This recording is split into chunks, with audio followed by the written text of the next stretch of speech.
Thank you very much, and the first thing I'll do is thank the organisers for giving me a screen up here. I have trouble with my multifocals and can never read the thing down there, so well done. What I'd like to talk to you today about is where Lithium Australia is going from raw materials into lithium chemicals, batteries, and ultimately closing the loop and recycling batteries after they get to their use-by date and are generally thrown into landfill. So lithium drivers, I'm sure you know all about it. Lithium demand is set to rise by about 15-fold through to 2030. To a large extent, that's already on the drawing boards with the gigafactories that are being built and the demand from EVs. So EV is the big one. Energy storage systems that may well eclipse EVs longer term. And of course, a drive by government to try and improve the atmosphere and reduce global warming. So I think what we can say is with all those things we are going to experience some sort of supply constraints with almost all battery metals. Lithium Australia has 4 business units. Raw materials, that includes a global resource and exploration portfolio, including Australia, Mexico, Alaska, Europe and Africa, with its maiden resource being in Germany. Lithium chemicals, where we've developed a number of processes for extracting lithium, primarily from hard rock, but also a spin-off into the brine industry. In February last year, we purchased a company by way of an all-scrip bid, a takeover, a company called well, at the time it was called the Very Small Particle Company because it made very small particles, which were cathode powder. That takeover was completed in February, and we have been working then on recovery of metal from batteries and are taking a very active political interest in trying to keep these things out of landfill because there's some pretty nasty things in some of those batteries that shouldn't be thrown away. So each of these divisions is capable of contributing significantly to the sustainability of the energy industry, energy storage and lithium-ion batteries that go into EVs. And in doing so, closes the loop on the energy metal cycle. Having a look at the raw materials side of the business, I mentioned that we've got a very large spread of exploration and resource projects. These, to a large extent, are an insurance policy for the company.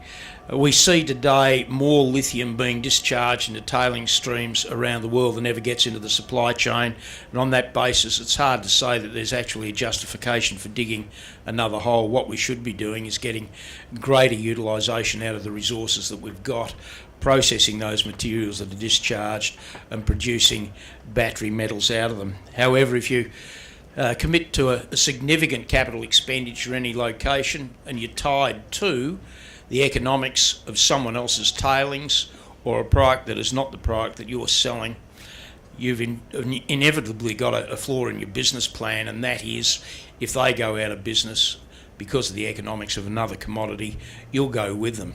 So what we've done is situated ourselves in every major lithium province around the world with fairly high class exploration portfolios. One of these is our maiden resource at the Sadersdorf lithium tin project in Germany, located there in Saxony, very close to the Czech border, and we've got a number of exploration projects surrounding that also. The mine itself is a mothball tin mine where the tin occurs within a so-called gryson and altered granite, and that altered granite has pervasive lithium alteration throughout. Historically, lithium being thrown away. We hope to complete feasibility for that deposit in 2019, scoping studies being completed, and we intend to take that right through to cathode powder. So it won't be just pulling out a concentrate or just producing a lithium chemical. We'll go that one step further and take it through to cathode powder. Lithium chemical side of the business is focused primarily on sustainability, so we can capitalise on some of the waste streams that I've been talking about. 2 principal processing technologies there: Sileach, which we've optimised for the digestion and recovery of lithium and other byproducts from micas, and the Lena process for spodumene and petalite. One of the interesting things that's happened as a consequence of doing all this work, we had to get operating costs down, and to do that we elected to go hydrometallurgical rather than pyromet. Conventional processing, of course, roasts spodumene concentrates before extracting the lithium. That burns an enormous amount of energy in the process. So the easiest way to get your costs down is to reduce your energy bill, and that's by going via a hydrometallurgical process. In doing that, we found that water balance was a bit of a problem, and it was a problem to some extent as a consequence of the chemicals being produced, primarily lithium hydroxide or lithium carbonate, which are the commonly traded lithium chemicals. But if you look at some of the battery supply chain and see what the battery producers do with those hydroxides and carbonates, oftentimes the first thing they do is produce a lithium iron phosphate or lithium phosphate, and then use that for the production of cathodes. So they didn't really want the hydroxide or the carbonate, and if you directly precipitate a phosphate, you fix all the water balance problems. You fix them to such an extent that it gives you the ability to directly precipitate lithium out of brines, which may be a spin-off of the work that we've been doing. There you can see Generation 1 pilot plant for silage at Anstow in Sydney, and we're about to build the Generation 3 pilot plant, which will be fully continuous and take waste materials, primarily mine waste, which we've been taking out of mine dumps in Kalgoorlie, through to lithium phosphate, and further down the track, taking that lithium phosphate into the VSPC cathode plant that we own, located in Brisbane, and producing lithium cathode powders from that material. So it gives us the ability to go from mine waste materials right through to cathode powders, and in fact we have taken that one step further, produced lithium ion batteries, and the lithium ion batteries produced out of that material have actually had superior performance to the batteries that we've produced out of high purity lithium hydroxide. So certainly that suite of processes is capable of providing some significant advantages. And with respect to those cathode materials, the technology used to make them is incredibly simple. It's one of the best applications I've seen of simple nanotechnology. It gives you very precise control of the chemistry of the particles, gives you very precise control of the particle size, low cost production, and one of the interesting things about some of the cathodes that we're producing is they are cobalt free. And if those of you who monitor the market and see all these NMC ratios, which is nickel, manganese and cobalt, and people bumping their gums about going to 622 and 811 and what have you, well, we can get very high performance batteries with none of those materials in the cathode at all. We currently have those powders under evaluation by Chinese and Japanese battery producers.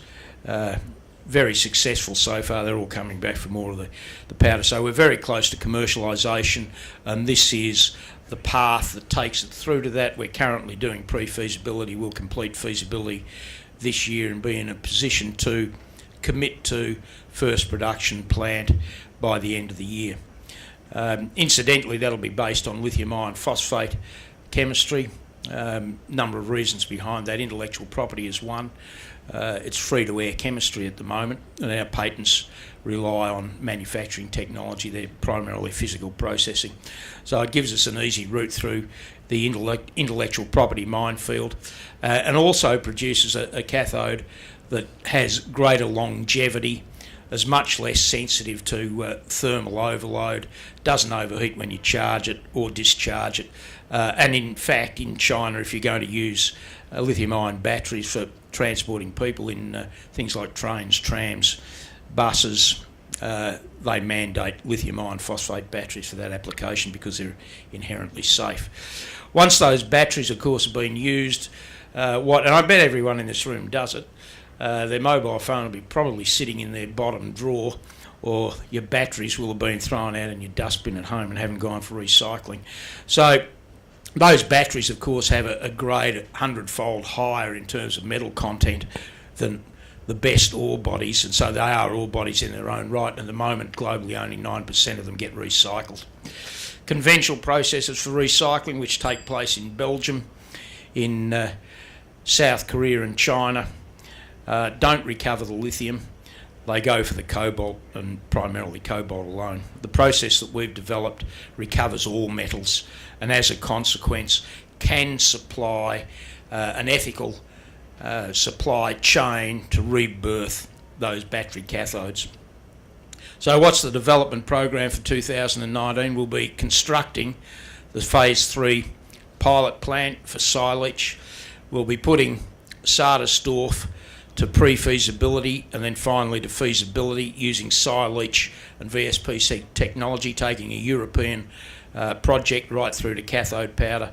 We'll be completing feasibility for VSPC and committing to a commercial plant and continuing our global expansion of our resource base.